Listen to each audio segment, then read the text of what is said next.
what's up? It's your boy Mariah with another episode. And tonight we're going to be talking about prioritizing nothing. Because a lot of us do it. We prioritize nothing. And I'm going to go into a lot of different details about it. You know what I'm saying? You know what I do? Spit my little spill on shit. Just try to give y'all a little game, trying to elevate people mentally to think about some of the shit that we don't think about. To try to help you navigate better in life. I'm trying to be a resource for people. I'll get it together as we iron out. But we're gonna get straight to the subject. Prioritizing nothing. You know, in the it's strong in the black community, especially. You know what I'm saying? We we give more loyalty to friendships than we need to. You know what I'm saying? We don't really have no serious value for ourselves. Like the you know what I'm saying? If we, just hypothetically speaking, was like appraised, the appraisal value for, black life, it ain't really nothing, you know what I'm saying? Like how it's painted in the media and in the world, it's like, we ain't shit, you know what I'm saying? And it's trickled down to an effect with other people to where we don't feel like, as a culture, a bunch of people, we don't feel like we valuable. We don't really value family reunions. We don't pass on a lot of generations. I done been through all that shit, you know what I'm saying? But we don't feel like we hold no value. And what I mean by that is like you take two people that's 35, 40, whatever, 20s, whatever, and you take one that has some success and one that doesn't. And you could pick whatever culture, whatever. But in the black community, I'm speaking on this specific situation. You have a woman or a man in their 30s, 40s. You have one that is successful. You have one that is not. The only difference between those two lives are choices. One prioritized making good decisions or whatever, and everything can mess up, and one decision can change everything. But I'm saying the difference between these two lives is choices. One prioritized things that they felt may have been beneficial in their life, and it shows in the rewards that life has given them. It shows in the difference of their situation. The other one, on the other hand, may not have had supplements or help in the situation. So later down the road, it don't show. There's nothing from it. You know what I'm saying? So they're not going to be able to prioritize what they should because they don't have that train of thought on which direction to go in. What to pursue, which way to even go in a situation. They go off of experience. They go off of going into a situation and learning the hard way sometimes.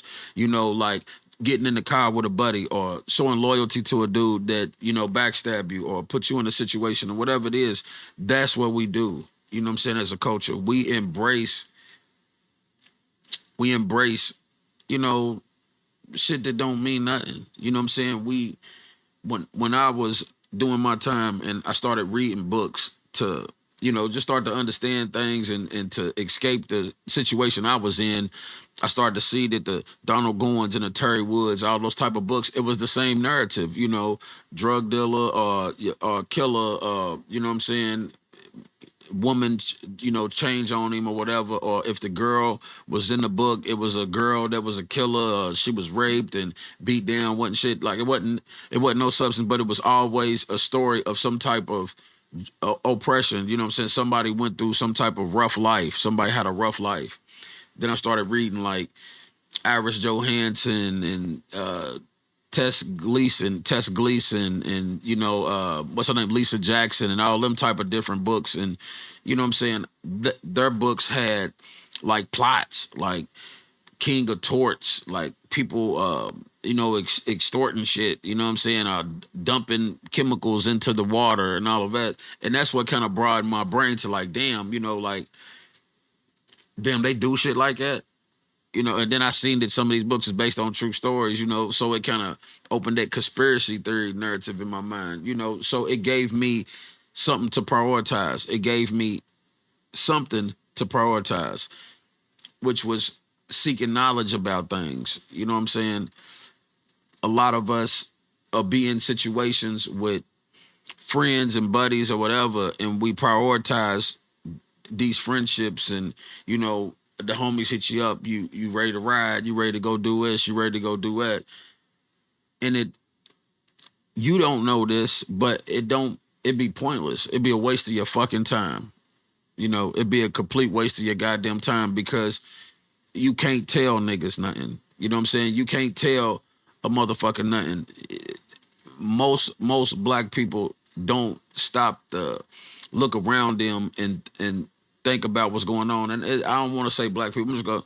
I'm speaking on this whole situation in my community of oppression. But most people that are oppressed, even white people, like living in trailers and all of that with all that hate that come out the mountains and everything, nobody stops to think about the things that they prioritized in life is why their situation the way that it is.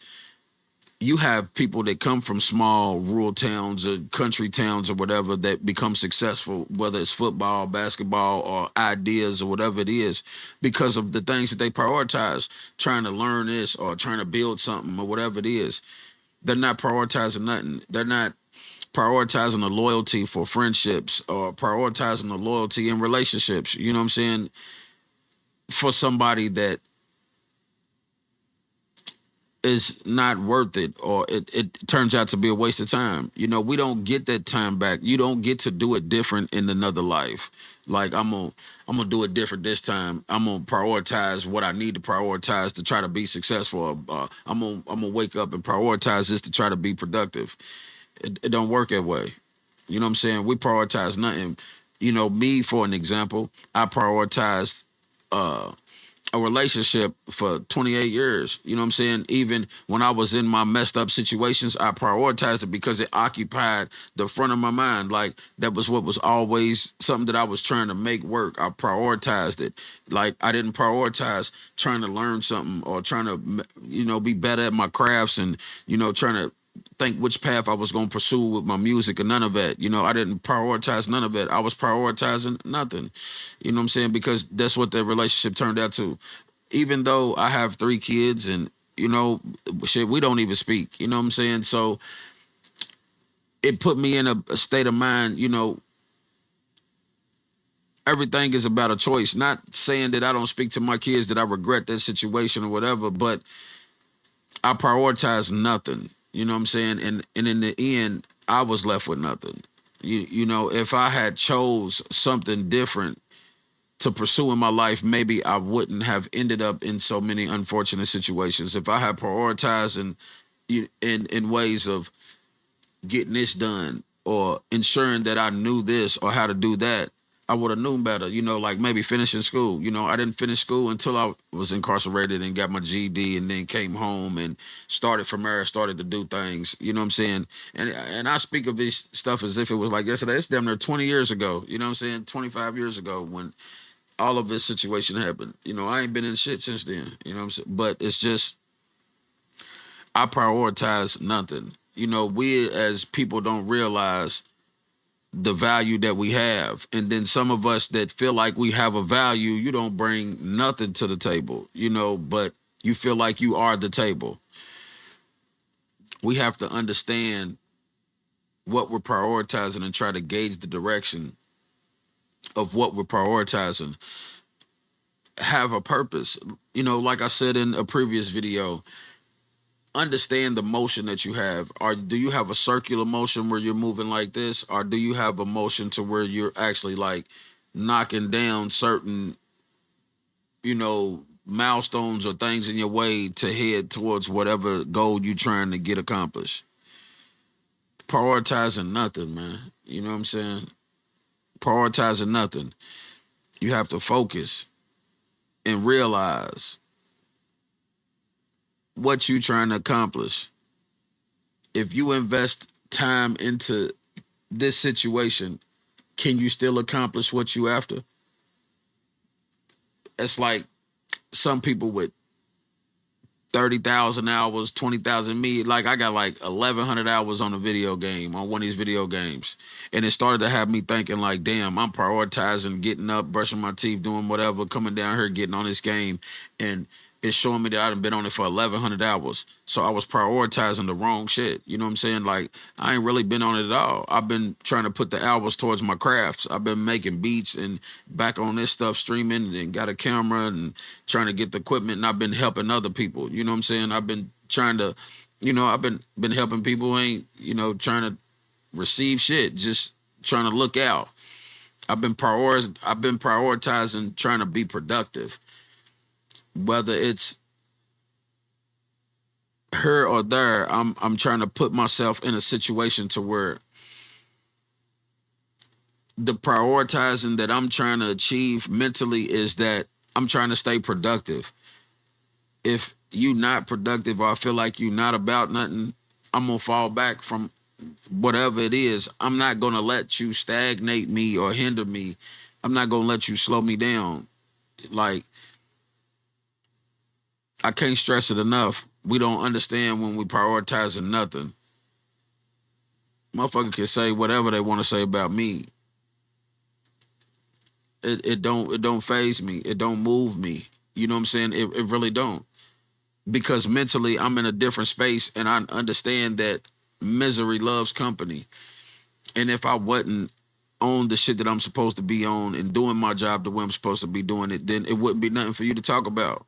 You know what I'm saying? I wouldn't be in the situations that I'm in or the positions that I'm in life if I didn't prioritize in certain directions. Like, I know I'm gonna be all right. I know God got me. You know what I'm saying? I wouldn't be where I'm at today if it wasn't for that thought, that train of thought of the shit that I'm doing that's got me, the people that I help and bring, I've entered their lives to help change things and all of this, like, from my homies that I talk to on, in other states and everything.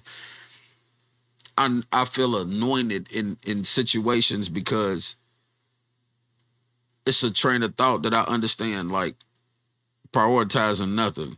Why would you invest a lot of time in prioritizing something that ain't nothing? You know what I'm saying? Like, why would you make something that you know ain't really nothing be something that you make come first every day? Like I did with, video games or, you know, friendships or relationships, whatever. Why would you put yourself in that situation? Ask yourself and then try to start to be different, have a different train of thought and prioritize the shit that's gonna benefit you. This correlates to when I was saying a healthy selfish. It's okay to still do those things. It's just not a priority no more. It's what should be a priority is what's beneficial to you, not not things that hinder you or stop you.